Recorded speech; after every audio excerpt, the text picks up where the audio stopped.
नमस्कार, ANB news देख रहे हैं आप और मैं हूं आपके साथ हितेंद्र। बुलेटिन का आगाज करेंगे। दिल्ली बॉर्डर पर जारी किसान आंदोलन का 75वां दिन है और किसान कृषि कानूनों को रद्द करने की मांग पर अड़े हुए हैं और दिल्ली बॉर्डर पर लगातार किसानों का प्रदर्शन भी चल रहा है। वहीं कृषि कानूनों के खिलाफ जारी किसानों के आंदोलन के बीच आज प्रधानमंत्री नरेंद्र मोदी ने राज्यसभा को संबोधित किया और इस दौरान पीएम मोदी ने विपक्ष को जमकर घेरा, लेकिन साथ ही आंदोलनकारी किसानों से एक खास अपील भी की है। पीएम ने यह कहा है कि एमएसपी था, है और रहेगा। किसानों को आंदोलन को खत्म कर देना चाहिए। पीएम मोदी ने यह कहा है कि पूर्व केंद्रीय मंत्री शरद पवार समेत कई कांग्रेस के नेताओं ने भी कृषि सुधारों की बातें की हैं।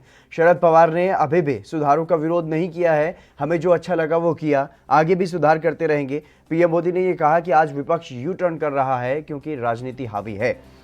कृषि कानूनों के मसले पर पीएम मोदी ने ये कहा है कि सदन में सिर्फ आंदोलन की बात हुई है। वहीं भारतीय किसान यूनियन के नेता राकेश टिकैत ने इस पर पलटवार करते हुए कहा कि एमएसपी पर कानून बने, ये किसानों के लिए फायदेमंद होगा। देश में भूख से व्यापार करने वालों को बाहर निकाला जाएगा और देश में अनाज की कीमत भूख से तय नहीं होगी।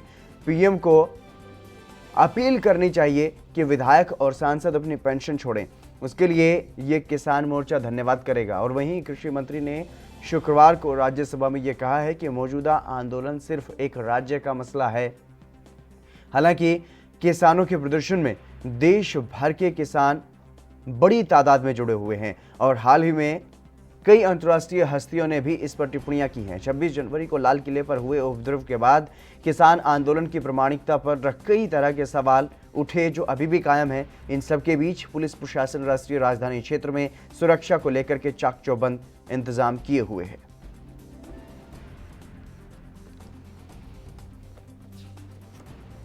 लगातार हमारे कृषि मंत्री जी लगातार किसानों से बातचीत कर रहे हैं, लगातार मीटिंगें हो रही हैं और अभी तक कोई तनाव पैदा नहीं हुआ है।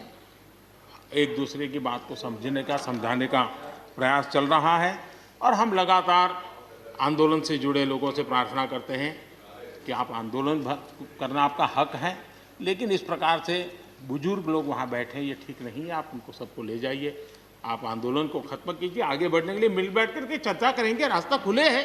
ये सब हमने कहा है। मैं आज भी इस सदन से माध्यम से भी निमंत्रण देता हूँ, कमी हो तो उसको ठीक करेंगे और कहीं ढिलाई है तो उसको कसेंगे।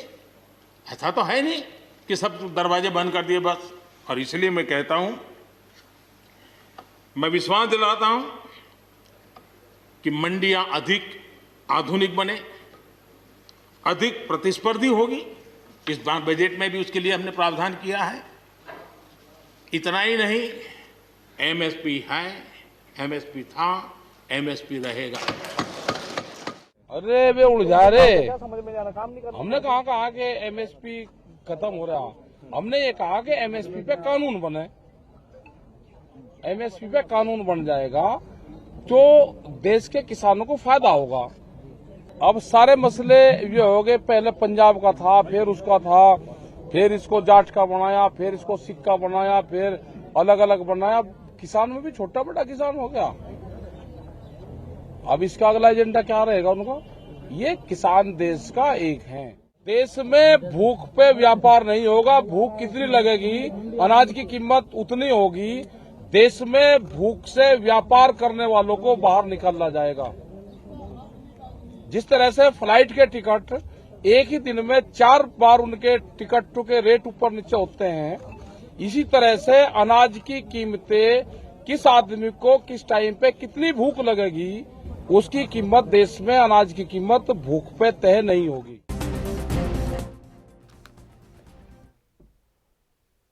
इस खबर पर चर्चा करेंगे। उमेद सिंह बीजेपी से हमारे साथ जुड़ गए हैं। उमेद जी, आपका स्वागत है एनबी न्यूज पर। धन्यवाद जी उमेद जी, जिस तरीके से प्रधानमंत्री नरेंद्र मोदी ने अपील की है, अच्छी बात है। उन्होंने कहा है कि रास्ते खुले हैं और चर्चा कर भी रहे हैं, लेकिन किसान नेता भी ये कह रहे हैं कि उलझा रहे हैं प्रधानमंत्री। अब ये तो देखिए, अब ये इसका तो कोई उपाय नहीं है। अगर किसी भी तरह से हमारे माननीय प्रधानमंत्री नरेंद्र मोदी जी ने किसान नेता माननीय टिकैत साहब से पूरा सम्मान किया, पूरे किसानों का सम्मान उनके दिल में है। और ये निश्चित है कि आज लगातार 2014 से वो किसानों के लिए पूरी तरह से जो है उनके उनके सुविधा के लिए वो तत्पर हैं। आज किसानों से मीटिंग के लिए भी बार बार वो डेट भी होती रही, 11 बार बैठक भी हो चुका। लेकिन आज जो है किस तरह से अब जो नहीं मानने वाली बात है उसका कोई दवा तो नहीं हो सकती, क्योंकि आज विपक्ष अनाप शनाप बयानबाजी दे दे करके वो मुझे लगता है कहीं न कहीं से भड़का रहा है। तो ये तो बीच में नहीं होना चाहिए। किसानों के लिए फायदा है, और पूरे देश का केवल एक प्रदेश दो प्रदेश के किसान, वो भी 10%, एक प्रदेश में से भी 10% लोग मुश्किल से आ रहे हैं। पूरे देश के लिए जो है वो इसको पसंद कर रहे हैं, कई प्रदेशों में पहले से भी लागू है। तो आज इसमें दिक्कत क्या आ रही, कहाँ कमियां है? अनाप शनाप शब्द बोले जाते हैं, उसका कोई मीनिंग बता सकते हैं कि कहाँ क्या दिक्कत है? तो वही मैं कह रहा हूँ उमेश जी, आप शुरुआत से ये कह रहे हैं कि इसको विपक्ष भड़का रहा है। चलिए मान लीजिए विपक्ष ने भड़काया, विपक्ष के बहकावे में आकर के ये लोग दिल्ली तक पहुंचे, लेकिन दिल्ली में पहुंचने के बाद 11 बार बातचीत हो चुकी है। अभी तक अगर आप विपक्ष की उलझन को नहीं सुलझा सके तो किसानों को कैसे समझाएंगे? देखिए, अगर कोई समझना चाहे तब समझा, और वो कैसे समझाया जा सकता है? केवल वार्तालाप के जरिए। और मुझे नहीं लगता दुनिया में कोई अलग तरीके का कोई भी चीज है जो बिना बैठ के बात किए कोई निष्कर्ष निकल सके। ऐसा तो कोई रास्ता नहीं समझ में आता। अगर ऐसा रास्ता हो तो वो विपक्ष या हमारे किसान नेता जी बता दें, उसका वो चीज हम लोग करें। हम लोग इसका रास्ता ही है केवल, मैं फर्स्ट डे से कह रहा हूँ, पहली बैठक से शुरू से ही, कि किसान और सरकार के साथ बैठ करके ही वार्तालाप हो करके इसका निष्कर्ष निकाला जा सकता है। उनको रास्ता बताना पड़ेगा। सरकार बताती है कि फायदा क्या है, वो बताएं कि नुकसान क्या है, और अगर नुकसान है तो उसको समझा जाए, उसका रास्ता निकाला जाए। ये केवल कह देना कि किसान सरकार जो है वो वचनबद्ध है। माननीय नरेंद्र मोदी जी अपने भाषण में शुरू से ही, जिस दिन से वो पहला चुनाव 2014 में आए, तब से कहा कि मैं किसानों के लिए, किसानों की आय दूनी करने के लिए मैं वचनबद्ध हूँ और पूरी तरह से इस पे लगूंगा। और तब से वो लगातार किसानों के फायदे के लिए एक एक कदम उठा रहे हैं आगे। अगर वो आज बिल ला रहे हैं 6 साल 7 साल बाद, तो अगर उसके फायदे, बहुत सारे फायदे देखे गए, बहुत सर्वे किए गए, बहुत कुछ सोच समझ के वो किसानों के हित में ये बिल लाया गया। अब अगर उसमें थोड़े से लोग उठ करके कह दें कि मैं तो किसी हालत में नहीं बैठूंगा, तोड़ फोड़ करूंगा, आग लगा दूंगा, कब्जा कर लूंगा, देश को चलने नहीं दूंगा, देश को काम नहीं करने दूंगा, और मुझे उसको कैंसिल कर दिया जाए, तो अगर इस तरीके की बात तो किसी ने नहीं की कि तोड़फोड़ कर देंगे, आग लगा देंगे। नहीं, इस तरीके की बात तो किसी ने नहीं की कि तोड़फोड़ कर देंगे, आग लगा देंगे। वो तो शांतिपूर्ण तरीके से आंदोलन करने की बात कर रहे हैं। क्या हुआ आज? किसको मौका मिला? आज लाल किले पे मौका जो मिला है और जो हुआ है। चलिए शिवराज सिंह भी जुड़ गए हमारे साथ, किसान नेता, उनसे इस बारे में उनका पक्ष जान लेते हैं। शिवराज जी, आपका स्वागत है एनबी न्यूज पर। लेकिन सबसे पहले मेरा सवाल यही है कि प्रधानमंत्री ने अपील की है और उधर किसान नेता भी ये कहते हुए नजर आ रहे हैं कि प्रधानमंत्री उलझा रहे हैं। शुरुआत से आप भी यही बात करते हुए नजर आए कि सरकार जो है वो उलझाने का काम कर रही है, समाधान नहीं निकालना चाहती। और एक दूसरी तरफ अब बीजेपी नेता ये भी कह रहे हैं कि आप लोग जानबूझकर देश को नहीं चलने देना चाहते और विपक्ष के बहकावे में आकर के आप इस तरीके से प्रदर्शन पर डटे हुए। देखो जी, मैं धन्यवाद करता हूं देश के प्रधानमंत्री जी का। और कभी भी देश के प्रधानमंत्री इतनी बड़ी सीट पे बैठे हैं और हमने उनको प्रधानमंत्री बनाया। हमारे प्रधानमंत्री हैं, देश के प्रधानमंत्री हैं। प्रधानमंत्री जी हुए, पीयूष गोयल हुए, रक्षा मंत्री हुए या कृषि मंत्री हुए, इन्होंने कभी भी किसी आंदोलनकारी को अपने मुंह से अपशब्द नहीं कहा, ना अपशब्द बोला।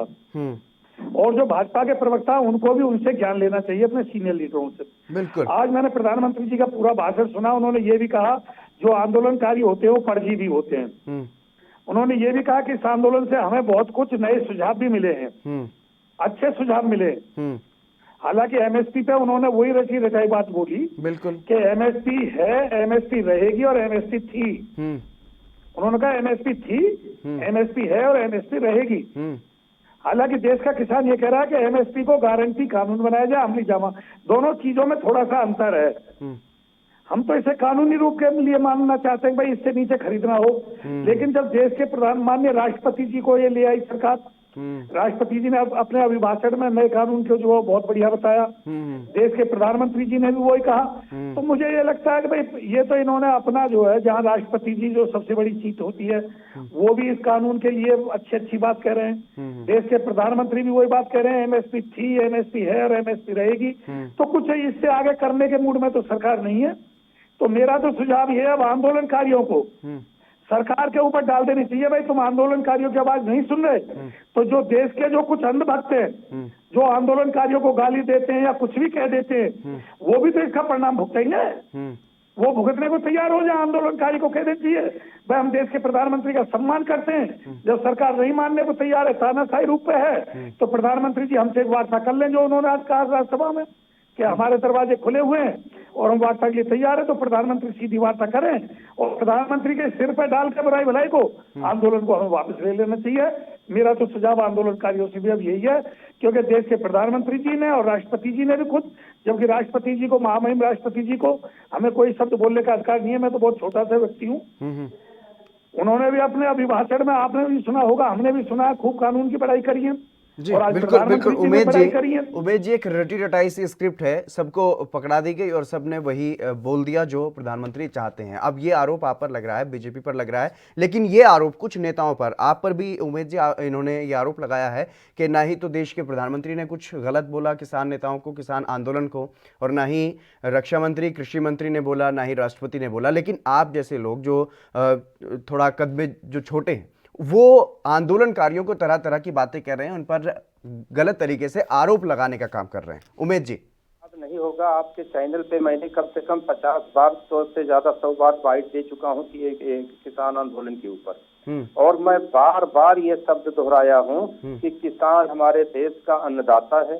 किसानों ने ही प्रधानमंत्री बनाया है, उनको सीट पे गद्दी पे बैठाया है, किसानों का पूरा सम्मान करते हैं। और पूरी भाजपा सरकार, मुझे लगता है कि माननीय नरेंद्र मोदी की अध्यक्षता में सभी लोग ने किसानों का सम्मान करते हैं। अगर किसी ने गलत और अनाप शनाप बयानबाजी किया है तो मैं उसका जो है उसके साथ कतई नहीं हूँ, मैं उसकी निंदा करता हूँ। लेकिन सर अभी आपने कहा, शब्द को मैं दोहराया, अभी आपने कहा नहीं, मैंने जो कहा आप देखिए समझिए, मैंने जो कहा, मैं हमेशा ये कहा कि अगर ये कहीं से कुछ गुमराह हुआ है तो ये विपक्षीय अनाप शनाप बातें बोल करके ये गुमराह करने का काम करते हैं। नहीं, अभी आपने ये भी कहा कि तोड़ फोड़ कर देंगे, आग लगा देंगे, वो किसके लिए कहा?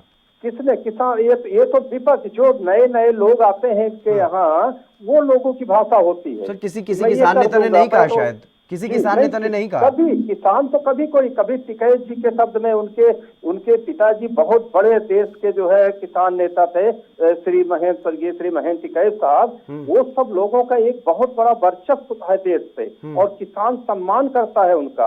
आप देखे हैं कि एक शब्द पे जिस दिन टिकैत साहब ने भी घोषणा कर दिया था लास्ट दिन खत्म करने के लिए मीटिंग, लेकिन जब कुछ लोगों ने, कुछ अज्ञात लोगों ने, जिसके बारे में कहा गया कि वो भाजपा के लोग थे, वो गलत, जब टिकैत साहब से भी पूछा गया तो शायद आपको भी खुद याद होगा, आपके चैनल को भी पता होगा कि उन्होंने भी कहा कि नहीं, मुझसे डायरेक्ट नहीं मिले थे, हमको किसी ने बताया कि वो भाजपा के विधायक और कुछ लोग लेके आ गए हैं, इसलिए मैं ऐसा, मुझे नाराजगी हुई और मैंने ऐसा घोषणा किया। तो एक घोषणा से, एक आंसू गिराने पे देखिए किस तरह से लोग सैलाब की तरह जो है जनता उमड़ पड़ी।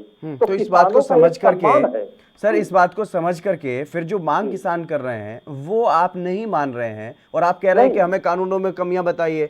अब वो अगर कमियां बता रहे हैं तभी तो आप संशोधन के लिए तैयार हैं, तभी तो संशोधन के लिए कहा गया है कि हाँ इतना संशोधन हम कर देंगे। लेकिन जब वो कह रहे हैं कि एमएसपी पर कम से कम कानून तो दे दीजिए, एमएसपी पर आप कानून नहीं दे रहे।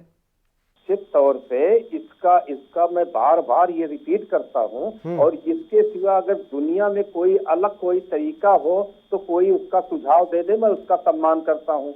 ये चीज बैठने के बाद ही हो सकती है।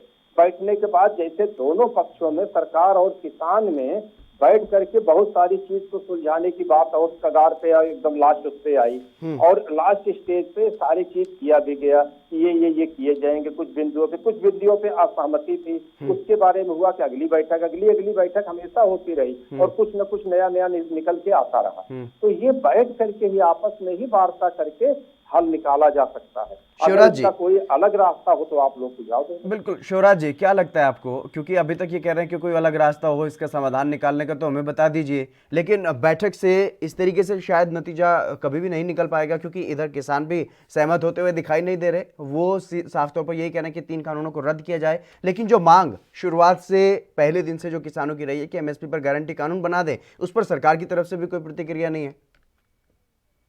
नहीं, मेरा कहना ये है, आवाज आ रही है? जी जी। जो मेरे भाई आंसू की बात कर रहे थे, जब नोटबंदी की थी तो देश के प्रधानमंत्री ने 60 दिन मांगे थे चैनल पर रो करके, और जो आज उत्तर प्रदेश के मुख्यमंत्री हैं उन्होंने भी माननीय स्पीकर के सामने अपनी जान की भीख मांगी थी, मुझे जान का खतरा है किसी सरकार से लोकसभा में। आज वो रोने वाली सरकार किसानों को रुला रही है, ये देश का दुर्भाग्य। पहली बात तो मैं आपको ये बता देता हूँ, जो खुद अपने लिए रोए आज वो दूसरों को, देश के अन्नदाता को रुला रहे हैं, और उन आंसुओं का मजाक नहीं उड़ाना चाहिए। वो देश के किसान के आंसू थे और दुख भरे आंसू थे, और जो इन आंसुओं की कदर नहीं जानेगा वो आने वाले समय में उसका नुकसान भी उठाएगा। वार्ता के लिए किसान के दरवाजे भी खुले हुए हैं। वार्ता के लिए ये देश अपनी तय सीमा रखे, किस तारीख को हमें आना है, किस समय पे आना है, किस स्थान पे आना है। हाँ, मैं ये कहता हूँ ठीक है, तुम जो नए कानून है रिपील मत करो, एमएसपी गारंटी कानून कर दो, 90% समस्या समाधान हो जाएगी। हम इन तीनों कानून पर समाधान के लिए भी तैयार हो जाएंगे, लेकिन एमएसपी को तो गारंटी कानून कर दो। लेकिन मुझे लगता है माननीय प्रधानमंत्री जी भी और देश के खुद महामहिम राष्ट्रपति महोदय भी इस एमएसपी को, जो सबसे कम मूल्य है, न्यूनतम समर्थन मूल्य है, जिसको कंट्रोल रेट भी कहते हैं, इसको कानूनी जामा पहराने।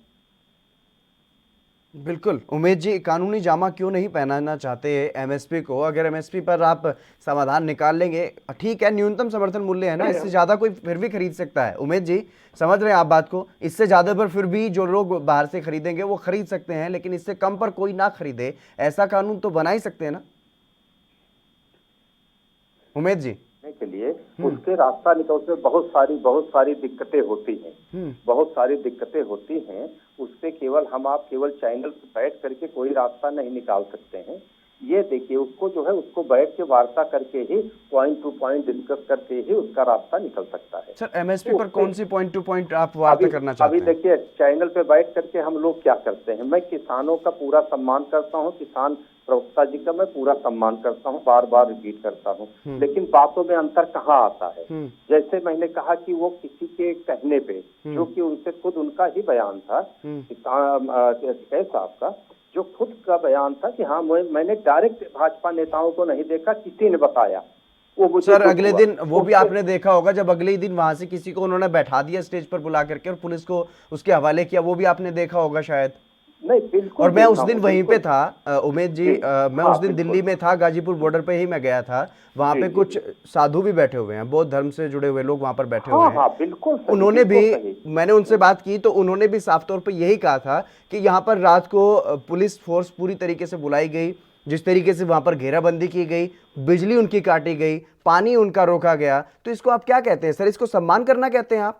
नहीं, बिल्कुल। देखिए, वो तब हुआ था, वो उस दिन की बात है जब गाजियाबाद के डीएम के प्रतिनिधि के रूप में एसडीएम शैलेंद्र कुमार जी गए थे, शैलेंद्र प्रताप जी गए थे।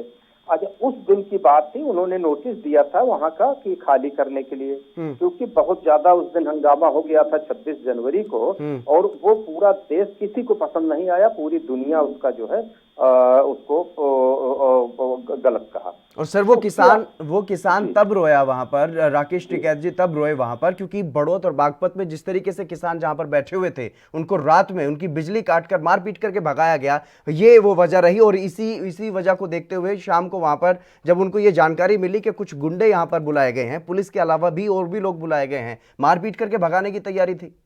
थोड़ा सा इसमें करेक्शन कर लीजिए प्लीज। ये जो है, उस समय ना कहीं पे कोई मारपीट हुआ था, ना कोई कुछ हुआ था। केवल उस समय काफी लोगों ने, काफी जो है किसान नेता ने अपना वो विड्रॉ किया था कि मुझे ये नहीं पसंद आया, और तोड़फोड़ जो कुछ लाल किला पे हुआ उस पे जो है देश की गरिमा। सर, बड़ौत और बागपत में कौन से किसान नेता ने विड्रॉ किया था? वहां से तो भगाया गया था ना मारपीट कर उनको। नहीं भाई, आप ऐसा मत करिए, आप चैनल के माध्यम से देश को गुमराह मत करिए। आप पहले देखिए, आप उसका जानकारी करिए कि कब आया था। आपके चैनल पे भी पूरे देश के सामने कई पार्टियां, उसमें कई ग्रुप थे, कई ग्रुपों ने लेटर लिख करके दिया है, और माननीय कृषि मंत्री नरेंद्र मोदी जी को जाकर के अपना ज्ञापन सौंपा है। तो ऐसा नहीं, ऐसा लोगों ने शिवराज जी, क्या यूपी में कई जगहों से किसानों को नहीं भगाया गया? क्या सभी किसान अपनी मर्जी से उठ करके चले गए थे? शिवराज जी, आई थी वो कत्ल की रात थी। क्षेत्रीय आदमियों को भी क्षेत्रीय आदमी कह गए, भाजपा के लोग डराने धमकाने ही, अगर मारपीट नहीं की तो डराने धमकाने गए। और जैसे कश्मीर पर पत्थरबाज चलते हैं, ऐसे पत्थरबाज भी आए, लाठी डंडे भी लेकर के आए। ऐसा नहीं है। और दमनकारी नीति 2 दिन सरकार की रही आंदोलनों को, वो परमपिता परमात्मा की इच्छा रही कि आंदोलन दोबारा से जागरूक हो गया, लेकिन आंदोलन को दबाया गया, दमनकारी नीति से दबाया गया। इसमें तो अब ये चूंकि सत्ता से बंधे हुए ये नहीं कह सकते, उस बात को कहेंगे तो इनकी नौकरी चली जाएगी कल ही। उमेद जी, आप मुझ पर यह आरोप लगा सकते हैं कि मैं देश को गुमराह कर रहा हूं। आप शायद यूनाइटेड नेशन पर भी आरोप लगाएंगे कि वो भी देश को गुमराह कर रहा है, बल्कि विश्व को गुमराह कर रहा है, क्योंकि यूएन यूनाइटेड नेशन वैश्विक संस्था है, उसने भी वो तस्वीरें साझा की हैं जो 26 तारीख के बाद पुलिस की और किसानों की, जो आंदोलनकारी किसान हैं, जो उनकी तस्वीरें सामने आई, सिंघू बॉर्डर की सामने आई, गाजीपुर बॉर्डर की सामने आई, अलग अलग जगहों की जो तस्वीरें सामने आई, पुलिस के साथ टकराव की, क्षेत्रीय लोग बता करके जो लोग वहां पर गए। जो आरोप तो किसान नेताओं का ये है कि वो बीजेपी के लोग आए थे, बीजेपी के बुलावे में वो लोग आए थे, क्योंकि अगर क्षेत्रीय लोग होते तो शायद वो आज भी विरोध कर रहे होते। ऐसा अब ये साबित भी होता है कि कहीं ना कहीं एक प्रायोजित तरीके से कुछ लोगों को क्षेत्रीय बता करके वहां पर उतारा गया और टकराव की स्थिति पैदा हुई, और वही तस्वीरें यूनाइटेड नेशन ने भी अपने ट्विटर हैंडल से शेयर की हैं और ये नसीहत दी है सरकार को भी और आंदोलनकारियों को भी कि टकराव की स्थिति ना बनाए। उमेद जी, शंका की कोई दवा नहीं होती है, कोई बीमारी हो तो उसकी दवा हो सकती है, उसकी दवा बनी है, शक का दवा नहीं बना है।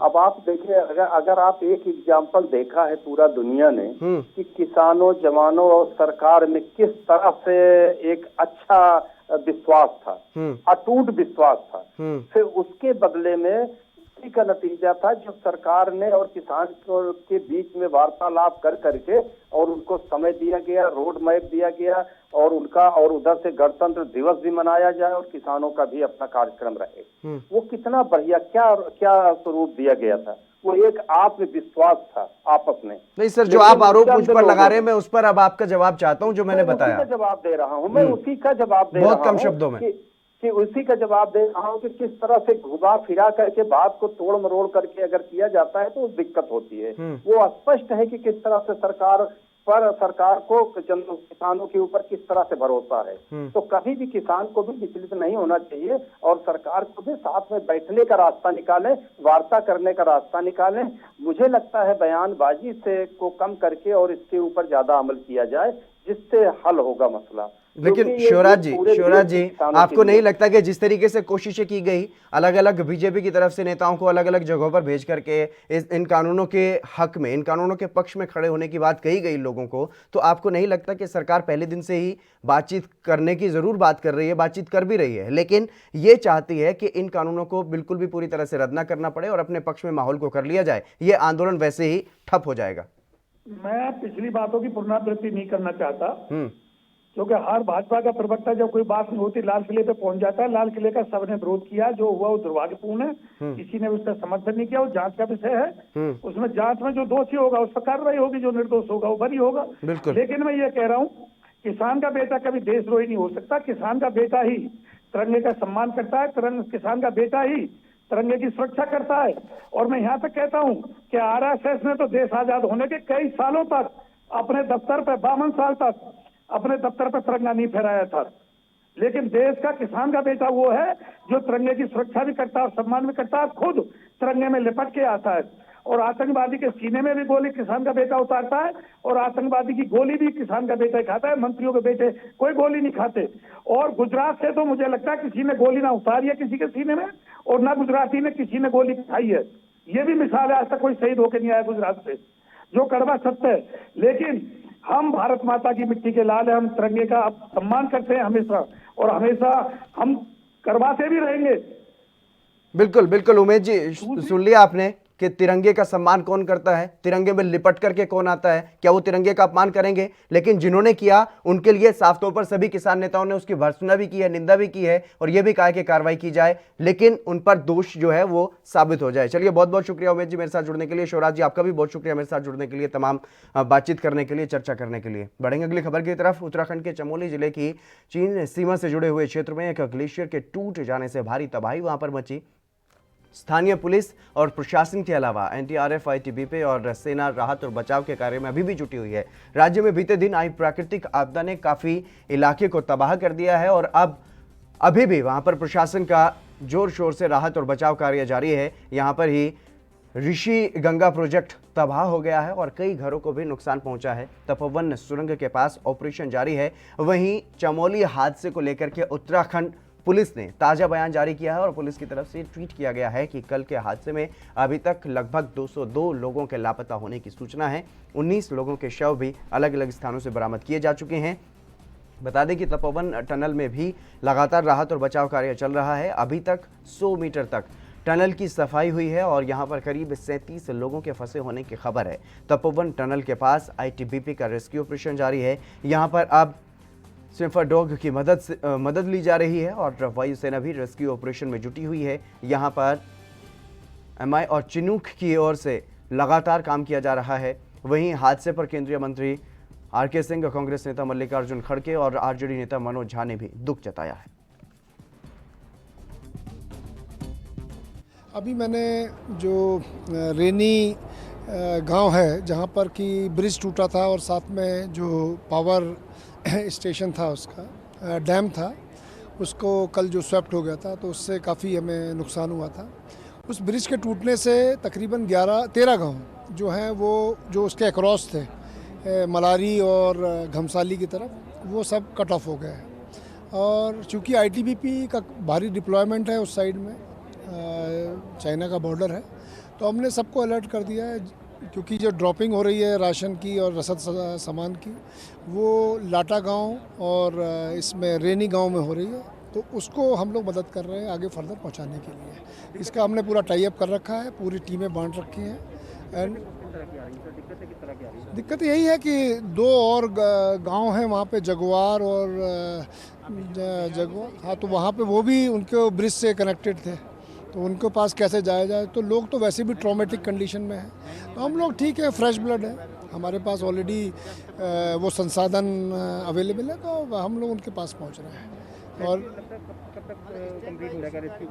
रेस्क्यू तो अब ये मुझे तो यही उम्मीद है कि आज रात तक। चलिए, बुलेटिन में बस इतना ही। आप बने रहिए एएनपी न्यूज़ के साथ।